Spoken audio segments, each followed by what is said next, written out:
அடியன் புதுசாக எல்லாருக்கும் சொல்ல வேண்டிய அவசியமே இல்லை. எம்பாரை பற்றி எல்லாருக்கும் தெரியும். எம்பார் இல்லை என்றால் ஸ்ரீ ராமானுஜரே இல்லை. எல்லாருக்கும் அவருடைய சரித்திரம் நன்றாக தெரியும். எம்பார் தான் ஸ்ரீ ராமானுஜருடைய நம்முடைய சம்பிரதாயத்துக்கு கொடுத்தவர். ஸ்ரீ ராமானுஜருடைய உயிருக்கு ஒரு ஆபத்து ஏற்படுகிற காலத்திலே, ஏற்படுவதாக இருந்த ஒரு காலத்திலே, அப்பொழுது ஸ்ரீ ராமானுஜருக்கு தனியாக வந்து அந்த சமாச்சாரத்தை சொல்லி அவரை அந்த விந்தியாட்டவி, அந்த விந்தியமலை காடுகளிலே, அதாவது கங்கையிலே அவரை தள்ளி மாய்த்து விட வேண்டும் என்று சிலர் முயற்சி செய்த பொழுதோ அந்த சதியினை பற்றி இவருக்கு தகவலை சொல்லிவிட்டு இவரை அந்த விந்தியமலை காடுகளிலே அந்த கோஷ்டியிலிருந்து பிரித்து இவருக்கு காஞ்சிபுரத்துக்கு அனுப்பி வைத்தவர் யாருன்னா எம்பார் தான். எம்பார் என்கிறவர் எனக்கும் சொல்ல போனால் அந்த அப்போ அனுப்பி வைத்த காலத்தில் அவர் ரொம்ப சிறிய பருவத்தில் இருந்திருக்க வேண்டும். எம்பெருமானாருக்கும் எம்பாருக்கும் 8 வயசு வித்தியாசம். எம்பெருமானார் யாதவ பிரகாஷ் இடத்துல காலக்ஷேபம் பண்ணுறார் என்று சொல்கிற பொழுது அவருக்கு 25 வயது இருந்தது என்று வைத்து கொண்டால் கூட அப்போ எம்பாருக்கு 18 பிராயம் தான் இருந்திருக்க முடியும். ஆனால் அந்த 18 பிராயத்திலேயே எம்பெருமானோருடைய நம்முடைய உயிரை காப்பாற்றி நம்முடைய ஸ்ரீ வைஷ்ணவ சம்பிரதாயத்திற்கே ஓர் உயிரான அந்த எம்பெருமானாரை காப்பாற்றி கொடுத்தவர் அந்த எம்பார் என்கிறபடியினாலே அந்த எம்பாருக்கு உண்டான ஒரு சிறப்பு நம்முடைய ஸ்ரீ வைஷ்ணவ சம்பிரதாயத்தில் எப்பொழுதுமே உண்டு. அதனால தான் நம்முடைய ஸ்ரீ வைஷ்ணவ சம்பிரதாயத்தில் எம்பாருக்கு தனிச்சிறப்பு என்னன்னு கேட்டால், எம்பெருமானாரால் நியமிக்கப்பட்ட சிம்மாசனாதிபதிகள் மொத்தம் 74 பேர்கள் என்று சொல்லுகிறோம். 74 பேர் இருந்தாலும் எம்பெருமானாருக்கு அடுத்தபடியாக அந்த தலைமை ஸ்தானத்தில் எழுந்தருள் இருந்தவர் எம்பார் தான், மற்றவர் யாரும் கிடையாது. எம்பெருமானாருக்கு அடுத்தபடியாக ஓரான் வழி ஆச்சாரிய குரு பரம்பரை என்று நாம் பார்க்கின்ற பொழுது நாம் பார்த்தோமானால் பெரிய பெருமாள், பெரிய பிராட்டியார், சேனமுதலியார், நம்மாழ்வார், நாதமுனி, உய்யக்கொண்டார், மணக்கால் நம்பி, பெரிய என்று ஆள வந்தார், பெரிய நம்பி, எம்பெருமானார் என்று ஆனவுடனே அடுத்தபடியாக அந்த எம்பெருமானாருக்கு அடுத்த ஸ்தானத்தில் இருக்கிறவர் எம்பார் தான். ஏன்னா அவருக்கு அடுத்தபடியாக பராசர பட்டர் எழுந்தருள் இருந்தார். அந்த பராசர பட்டருக்கு ஆச்சாரியர் இந்த எம்பார் தான் என்கிற காரணத்தினாலே 74 சிம்மாசனாதிபதிகளையும் கூட முதல்வராயிருந்தவர் என்கிற பெருமை இந்த எம்பாருக்குத்தான் உண்டு. அதனால் அது ஒரு பெருமை. எம்பார் இல்லை என்றால் எப்படி ஸ்ரீ ராமானுஜர் இல்லை என்று சொன்னோமோ அதே மாதிரி ஸ்ரீ ராமானுஜர் இல்லை என்றால் எம்பாரே இல்லை. அந்த சரித்திரமும் எல்லாரும் கேள்விப்பட்டிருக்கலாம். எப்படி எம்பெருமானாருக்கு ஸ்ரீ ராமானுஜருக்கு வேற்று சமயத்தவராலே ஒரு ஆபத்து, பிராணனே போகும்படியான ஆபத்து ஏற்பட்டது, அதே போல எம்பாருக்கும் ஒரு ஆபத்து ஏற்பட்டது. அது வேறு விதமான ஆபத்து. ஏதோ தற்செயலாக அவருக்கு ஒரு கொஞ்ச நாள் வேறு சமயத்தை சார்ந்திருக்க வேண்டிய நிலை ஏற்பட்டது. அப்பொழுது அவரை திருத்தி பணி கொண்டவர் திருமல நம்பி என்றாலும் கூட அப்படி திருமல நம்பியை திருத்தி பணி கொள்ள வேண்டும் என்று நியமித்து அந்த காரியத்தை நடத்தி வைத்தவர் ஸ்ரீ ராமானுஜர் தான் என்கிற காரணத்தினால பார்த்தா எம்பார் இல்லைன்னா எம்பெருமானார் இல்லை, எம்பெருமானார் இல்லைன்னா எம்பார் இல்லை என்று சொல்லும்படியாக இருந்தது.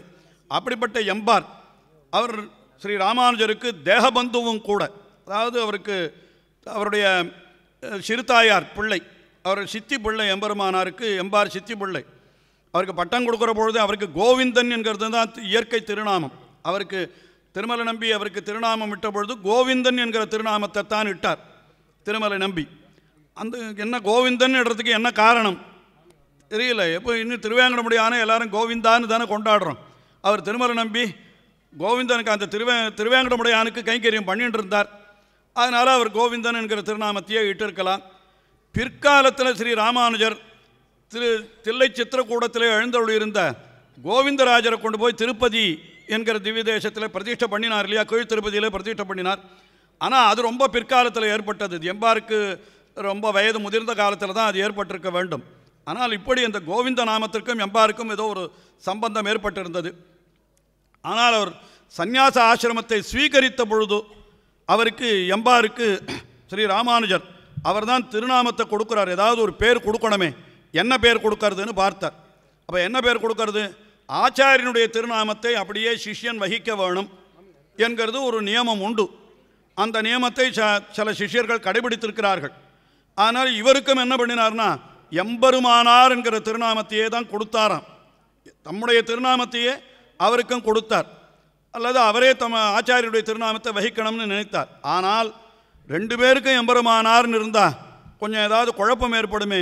அதனால் என்ன பண்ணுறது, அவ்வளவு தேவரீருடைய திருநாமத்தை தாங்குகிற அளவுக்கு அடியனுக்கு அவ்வளவு யோக்கியத்தை இல்லை என்று எம்பார் கொஞ்சம் பணிவோடு அவர் அந்த வார்த்தையை சொன்ன பொழுது அந்த எம்பெருமானார் என்கிற வார்த்தையை சுருக்கி எம்பார் எம்பார் என்கிற திருநாமத்தை கொடுத்தார் அவருக்கு. இவ்வளவுதான் சரித்திரத்திலே சொல்லப்படுகிறது. ஆனால் அந்த எம்பாருடைய சிஷ்யரான பராசர பட்டர் அவர் எம்பாருக்கு ஒரு தனியன் அருளி செய்கிறார். தனியன் என்னால் ஆச்சாரியரை துதித்து ஒரு ஸ்லோகம் சொல்கிறோமே, தனிப்பட்ட ஸ்லோகம் அதுதான் தனியன். அந்த தனியனிலே சம்ஸ்கிருதத்தில் அமைந்திருக்கிற தனியனிலே இந்த எம்பார் என்கிறதுக்கு மிக அற்புதமான ஒரு விளக்கத்தை அந்த பராசர பட்டர் அற்புதமாக நமக்கு காட்டி கொடுக்கிறார். என்ன காட்டுறாருன்னா, ராமானுஜ பதச்சாயா கோவிந்தாஹ்வா அனபாயினி என்று அவருடைய பெருமையெல்லாம் சொல்லிட்டு வரார். ராமானுஜருடைய பதச்சாயைன்னு சொன்னார். பதச்சாயன்னா நிழல், ராமானுஜருடைய நிழல் போலே, திருவடி நிழல் போலே இருக்கிறவர் இவர். ராமானுஜ பதச்சாயா கோவிந்தாஹ்வா, கோவிந்தன் என்கிற திருநாமத்தை இயற்பெயரை உடையவர்.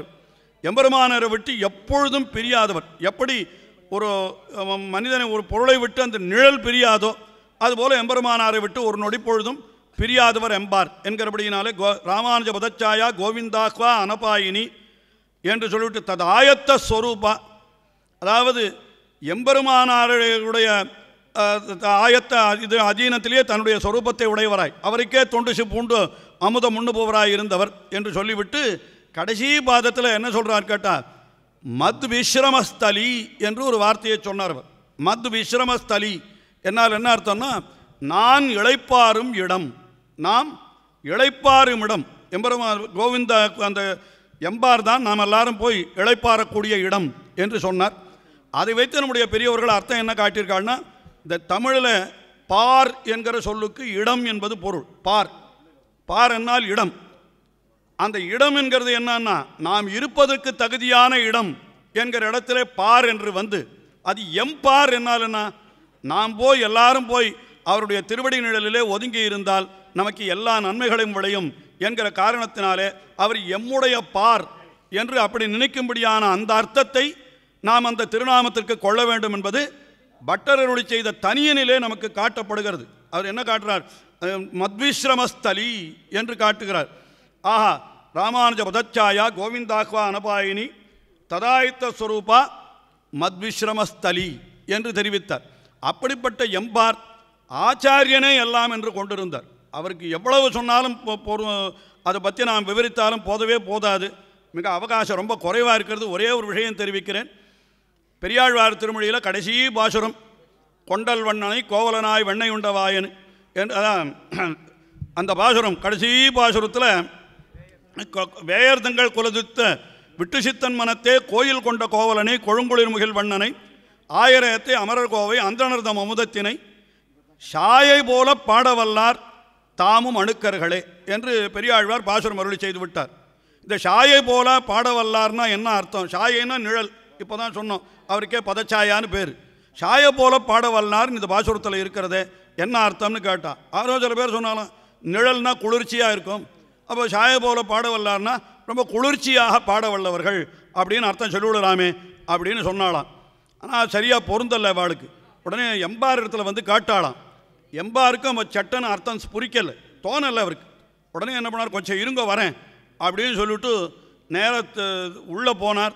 தம்முடைய கோயிலாழ்வார் முன்னால் போய் நின்றுட்டார். ஒரு நிமிஷம் அந்த எம்பெருமானாருடைய பாதுகை இருக்கிறத அதை எடுத்து தன் தலைமை, அப்போ எம்பெருமானார் ஊரில் இல்லை, வெளியில் எழுதியிருந்தார்னு நினைக்கிறேன். அதனால் இந்த பாதுகையை எடுத்து தன்னுடைய தலைமையில் வச்சுட்டாராம் எம்பார். ஒரு நிமிஷம் யோசனை பண்ணினார். உடனே மறுபடியும் பாதுகையை கீழே எழுந்தோட பண்ணிவிட்டு, இப்போ எம்பெருமானார் எனக்கு அருளி செய்தார், நான் அவருடைய பாதுகையை தலையில் வச்சுட்டபடினால எனக்கு அந்த அர்த்தம் கிடைச்சது, இப்போ நான் உங்களுக்கு சொல்கிறேன் அப்படின்னு சொல்லிட்டு வந்து என்ன பண்ணினாரன்னா, அந்த எம்பெருமானை பாடவல்லார் சாயை போல அணுக்கர்களே என்று அன்வயத்தை மாற்றிக்கொள்ள வேண்டும். யார் அந்த பெரியாழ்வாருடைய பாசுரத்தை, அதாவது வேயர்தங்கள் குல விட்டுசுத்தன் மனத்தே கோயில் கொண்ட கோவலனை யார் பாடுகிறார்களோ அப்படி பாடுகிறவர்கள் சாயை போல அணுக்கர்கள் என்று அந்த நிழலைப் போல எம்பெருமானுக்கு மிகவும் நெருங்கினவர்களாக ஆகிவிடுவார்கள் என்று இப்படிப்பட்ட உயர்ந்த அர்த்தத்தை எம்பார் தான் அருளி செய்தார். ஆனால் எம்பார் நான் சொல்லலை, எம்பெருமானார் எனக்கு காட்டி கொடுத்தார். எம்பெருமானார் ஊரிலே இல்லாத பொழுது அவருடைய பாதுகையை தலைமையில் வைத்து கொண்டு அதனால் தமக்கு புரித்த அர்த்தமாக கொண்டு இது எம்பெருமானார் அருளி செய்தார் என்று இப்படி எம்பார் காட்டினார். நமக்கு அந்த சரித்திரத்தை காட்டியிருக்கிறார்கள். இதிலிருந்து என்ன தெரிகிறதுன்னா, ஆச்சாரியனிடத்தில் எவ்வளவு பக்தியோடு இருக்கணும்ன்றத எம்பார் தான் நமக்கு அனுஷ்டித்து காட்டியிருக்கிறார்.